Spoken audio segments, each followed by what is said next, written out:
ہندو پاک کہیے یا بر صغیر کہیے، ان میں جو اصحاب قلم ہیں، خاص طور پر عربی زبان کے، جن سے آپ متاثر ہوئے اور جن کے مضامین اور مقالات مطالعے میں رکھنے پڑھنے کے سلسلے میں طلباء کو مشورہ دیں گے، وہ کون سے ایسے حضرات ہیں جن سے آپ متاثر ہوئے ہیں اور جن کے مضامین و مقالات پڑھنے کی رہنمائی کریں گے طلباء کی انہیں؟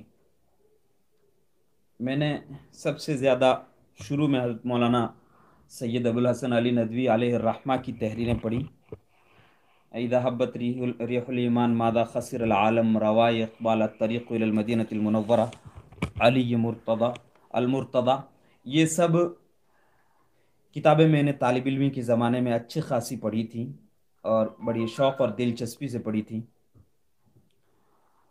تو میں طالب علموں کو یہ کہوں گا کہ حضرت مولانا علی میاں ندوی علیہ الرحمہ کی عربی کی تحریریں جتنی بھی ہیں آپ پڑھ ڈالیے. اگر آپ یہ کام کر سکتے ہیں، کسی طرح سے بھی کر سکتے ہیں تو کیجئے. حضرت مولانا علی میاں ندوی علیہ الرحمہ کے بعد میں دوسرے نمبر پر جس بر صغیر میں ہند و پاک میں جس شخصیت کی عربیت سے سب سے زیادہ متاثر ہوا، وہ شاید آپ جانتے ہیں، محمد الحسنی رحمہ اللہ تعالی، جو آپ ہی کے بھتیجے تھے اور حضرت مولانا علی میاں ہی کے پروردہ تھے، اور بڑی خوبصورت عربی لکھتے ہیں. اور ان کی لکھی ہوئی تحریروں میں جو جوش و خروش ہے، ایسا لگتا ہے جیسے طوفان ہے، یا ایسا لگتا ہے جیسے دریا میں طغیانی آ گئی ہے. اور عربوں میں ان کی جیسا لکھنے والا شخص، یعنی اسی قوت کے ساتھ لکھنے والا شخص سید قطب ہے. تو محمد الحسنی کی تحریریں سید القطب کی تحریروں کو آنکھیں دکھاتی ہوئی معلوم ہوتی ہیں. ان کی تحریریں بھی میں نے خوب پڑھی ہیں. ان کے جو مجموعہ الاسلام الممتحن وہ بھی میرے پاس ہے، اور ایک المنہج القویم یا المنہاج القویم اس نام سے ایک مجموعہ مقالات ہے، وہ بھی میرے پاس ہے، اور ایک اضواء علی الطریق وہ بھی ہے، اور ایک مع الحقیقہ. یہ چار ان کے مجموعہ مقالات میرے پاس ہیں، اور چاروں میں نے پڑھے ہیں، اور چاروں میں کہہ سکتا ہوں حرف بحرف میں نے پڑھے ہیں. تو میں یہ مشورہ طلباء کو دوں گا کہ ان کی تحریریں بھی پڑھیں. اور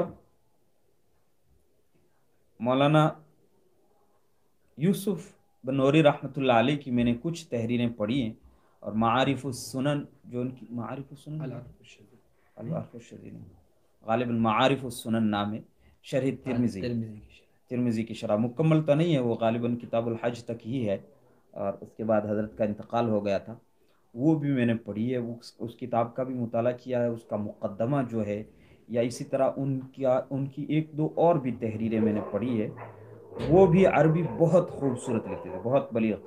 پھر علامہ عبدالعزیز المیمنی علیہ الرحمہ کے سوانح جو لکھے ہیں جس صاحب نے، تو اس میں لکھا ہے کہ المیمنی علیہ الرحمہ عام طور سے جمعہ پڑھنے کے لیے علامہ یوسف بنوری کے مسجد میں جایا کرتے تھے.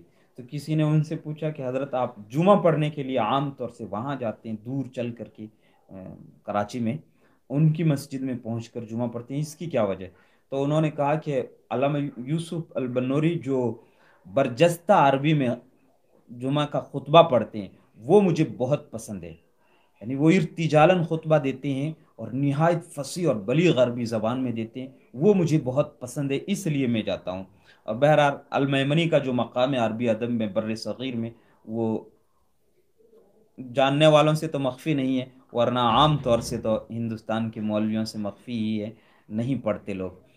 خیر، اور ان سب کے بعد کہوں یا سب سے پہلے کہوں، میرے استاد، اللہ تعالیٰ ان کی عمر میں برکت عطا فرمائے، حضرت مولانا نور عالم خلیل الامینی دامت برکاتہم العالیہ، ان کی تحریریں میں نے خوب پڑھی ہیں اور بڑی شوق سے پڑھی ہیں.